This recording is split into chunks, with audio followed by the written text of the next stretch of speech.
up until I'd say March 5th, we were in the space of, how do we scale the repair work, and how to scale and have an organization that is sustainable in the process. And the reason that laser focus is there's 136,000 owner-occupied homes in Philadelphia right now that require a repair.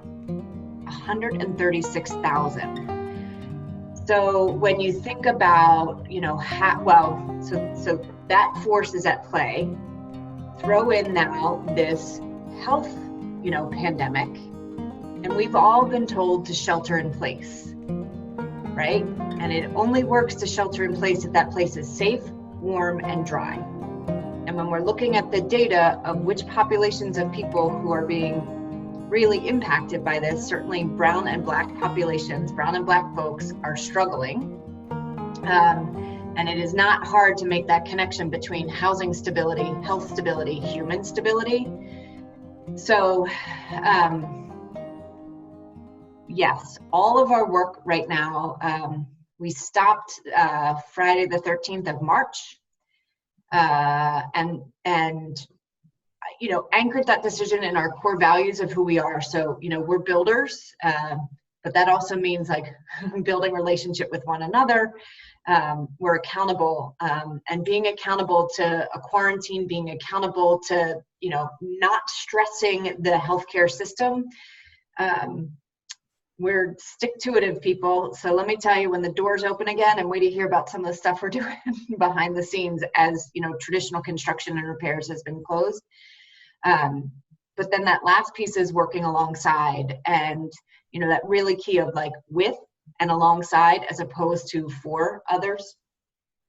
So in closing the doors, it has, first 2-3 weeks were awful. I'm not going to sugarcoat it. We have into reducing expenses, right? We don't know how long this will go on. A number of our team members have been furloughed.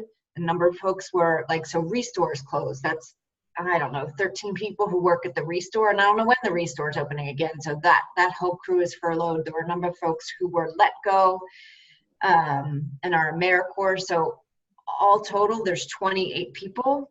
So talk about a blow to an organization that has been, building and building and building. And at the same time, I had to just keep coming back to my role.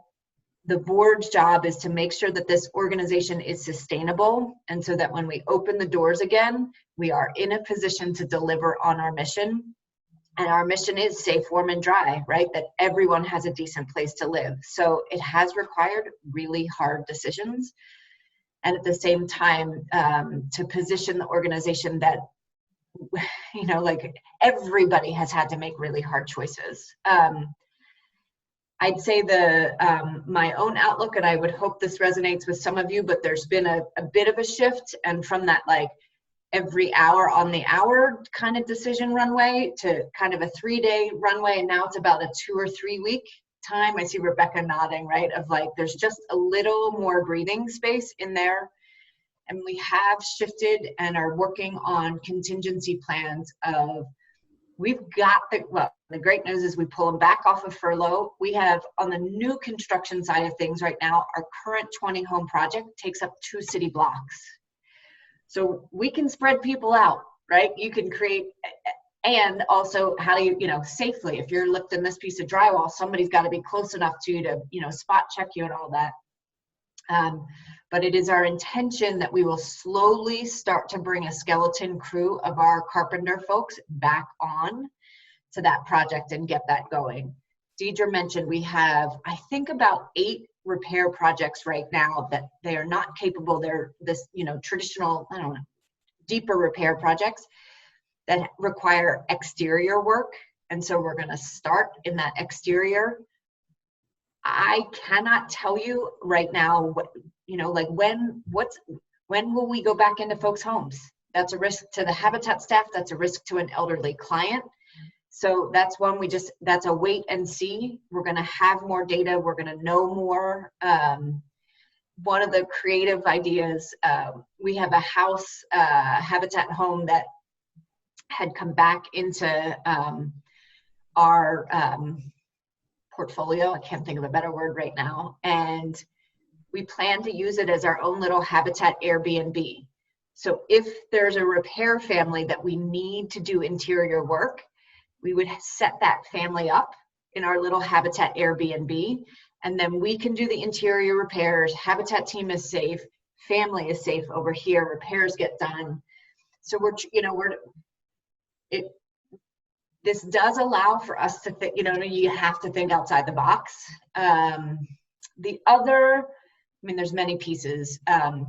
Some of the places where there's been friction in the past of like, well, we always do it this way. Homeowner workshops, information sessions have always been in person, in churches, in community centers, what have you. All that stuff is now online. We've developed, so yes, it is wonderful to be in a space together, but we've also eliminated the barrier of someone having to physically go to a space on a day at a time to get the information. It is now all accessible. The sweat equity, homeowner workshops are now being done on Zoom. So this sort of thing. Okay, let's talk about financial literacy. It's on Zoom. So that part has been, it kind of takes all, this has forced all of the well, how could we and should we? It's just we don't have time for that.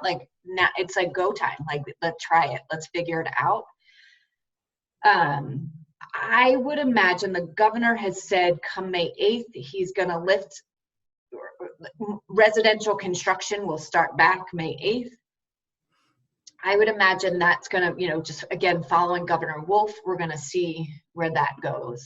On the family support side of things, we're well aware of the implications of this for Habitat repair families and homeowner families. This is not a quick rebound for folks.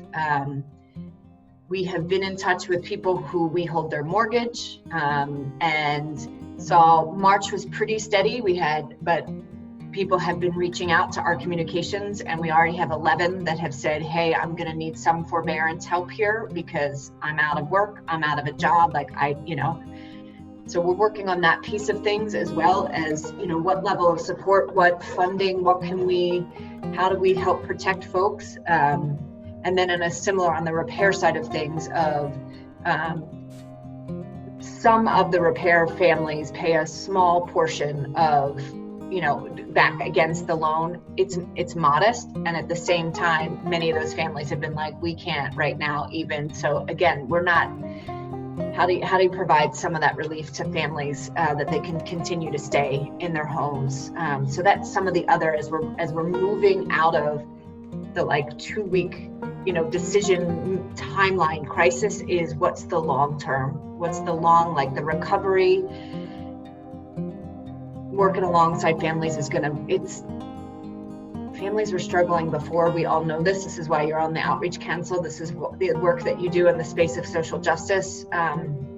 It's going to be hard coming out on the other end. And we're prepared, to work alongside, we're in it for the long haul. So